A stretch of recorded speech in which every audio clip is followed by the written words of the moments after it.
नमस्कार, मैं अक्षिता मौर्य स्वागत करती हूं आपका यूपी न्यूज 24/7 न्यूज चैनल पर। अब वक्त आ चुका है कुछ बड़ी खबरों का, तो चलिए रुक करते हैं आज की मुख्य खबरों पर। भोपाल में ग्लोबल इन्वेस्टर्स समिट का पीएम मोदी ने शुभारंभ किया। इस मौके पर पीएम मोदी ने कहा कि आज दुनिया भारत की तरफ देख रही है। भारत से पूरी दुनिया को उम्मीद है। मैं आपको बता दूं कि भारत नतीजे लाकर दिखाता है। प्रधानमंत्री नरेंद्र मोदी ने कहा कि बीते दशक में भारत में इंफ्रास्ट्रक्चर का बूम देखने को मिला है, जिसका सीधा लाभ मध्य प्रदेश को मिला है। उन्होंने बताया कि दिल्ली मुंबई एक्सप्रेसवे जैसे बड़े प्रोजेक्ट्स का एक बड़ा हिस्सा एमपी से होकर गुजरता है, जिससे राज्य में लॉजिस्टिक्स सेक्टर की ग्रोथ निश्चित रूप से होगी।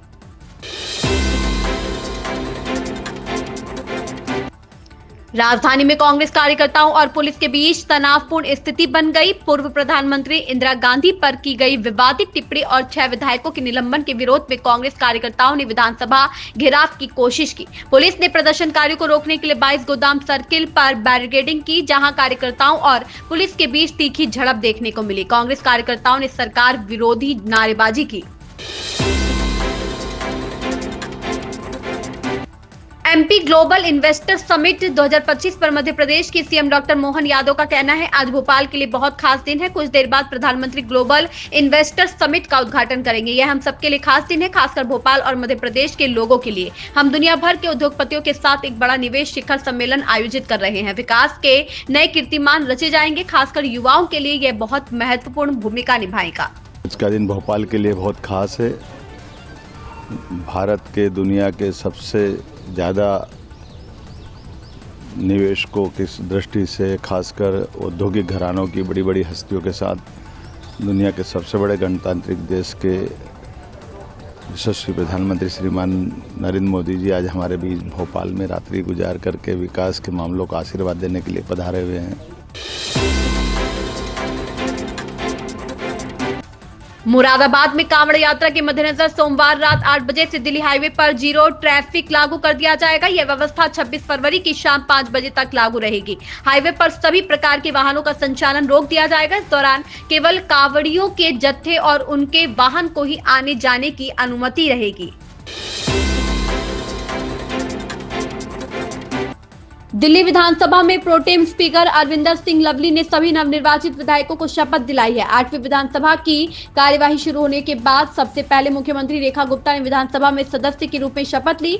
सबसे पहले कैबिनेट मंत्रियों ने शपथ ली, इसके बाद विधायकों ने शपथ ली। दिल्ली के कैबिनेट मंत्री कपिल मिश्रा को प्रोटेम स्पीकर अरविंदर सिंह लवली ने विधानसभा के सदस्य के रूप में शपथ दिलाई है।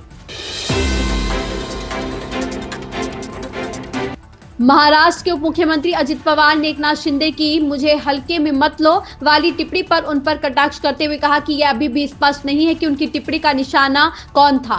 यहां 98वें अखिल भारतीय मराठी साहित्य सम्मेलन में समापन सत्र को संबोधित करते हुए पवार ने आश्चर्य जताया कि क्या शिंदे का ये कहना था कि शिवसेना, यूबीटी या किसी और को हल्के में नहीं लिया जाना चाहिए। शिंदे, जिन्होंने पवार के बाद बात की, ने विस्तार से नहीं बताया और केवल इतना कहा कि "मुझे हल्के में ना ले" टिप्पणी 2 साल पहले हुई एक घटना का संदर्भ भी थी।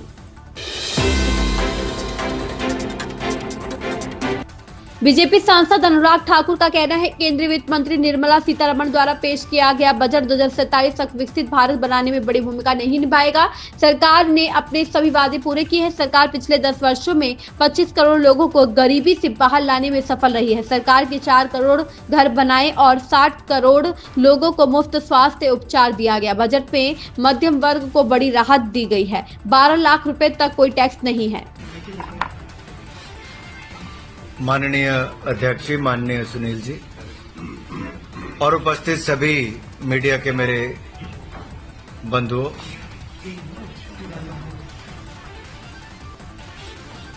हाल ही में माननीय निर्मला सीतारमण जी ने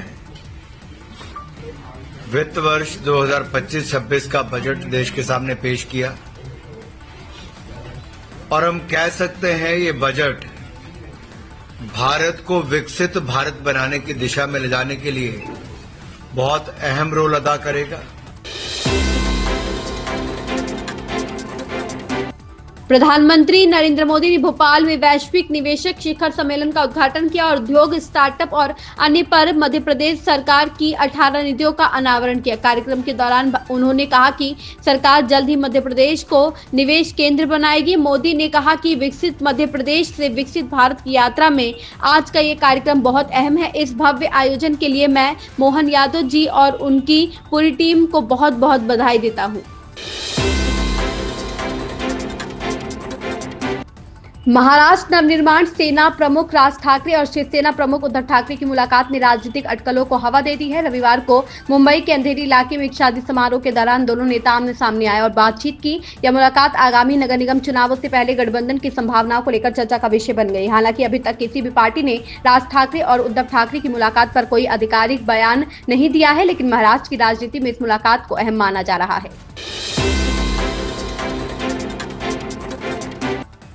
विराट कोहली के नाबाद शतक की मदद से चैंपियंस ट्रॉफी के बहुचर्चित मुकाबले में चिर प्रतिद्वंदी पाकिस्तान पर 6 विकेट से मिली जीत के बाद सोशल मीडिया पर टीम इंडिया और विराट की जमकर तारीफ की जा रही है। क्रिकेटरों से लेकर राजनेताओं तक और विभिन्न क्षेत्रों की जानी मानी हस्तियों ने विराट की तारीफों के पुल बांधे हैं, जिन्होंने वनडे क्रिकेट में 91वां शतक जड़कर टीम को जीत दिलाई। एक्स पर कई प्रमुख हस्तियों ने प्रतिक्रियाएं दी। भोपाल में वैश्विक निवेशक शिखर सम्मेलन में प्रधानमंत्री नरेंद्र मोदी कहते हैं मध्य प्रदेश को ऊर्जा क्षेत्र में उछाल से फायदा हुआ है। आज मध्य प्रदेश एक बिजली अधिशेष है जिसमें 31,000 मेगावाट बिजली उत्पादन क्षमता है, जिसमें से 30% स्वच्छ ऊर्जा से आता है। रीवा और पार्क देश के सबसे बड़े सौर पार्कों में से एक है। इसके अतिरिक्त मध्य प्रदेश में ओंकारेश्वर फ्लोटिंग सौर ऊर्जा संयंत्र का भी निर्माण किया गया है। साथियों, एयर कनेक्टिविटी की बात करें तो यहां ग्वालियर और जबलपुर एयरपोर्ट के टर्मिनल्स को भी एक्सपांड किया गया है और हम यही नहीं रुके हैं। एमपी का जो एक बड़ा रेल नेटवर्क है उसको भी मॉडर्नाइज किया जा रहा है। एमपी में रेल नेटवर्क का 100% इलेक्ट्रिफिकेशन किया जा चुका है। भोपाल के रानी कमलापति रेलवे स्टेशन की तस्वीरें आज भी सबका मन मोह लेती हैं। इसी तर्ज पर एमपी के 80 रेलवे स्टेशनों को अमृत भारत स्टेशन स्कीम के तहत मॉडर्न बनाया जा रहा है। फिलहाल आज के इन खबरों में बस इतना ही। बाकी लेटेस्ट अपडेट्स के लिए हमारे चैनल को लाइक, शेयर और सब्सक्राइब करना बिल्कुल ना भूलें। और अगर आपको वीडियो अच्छी लगी हो तो अपनी राय हमें कमेंट्स में जरूर बताएं।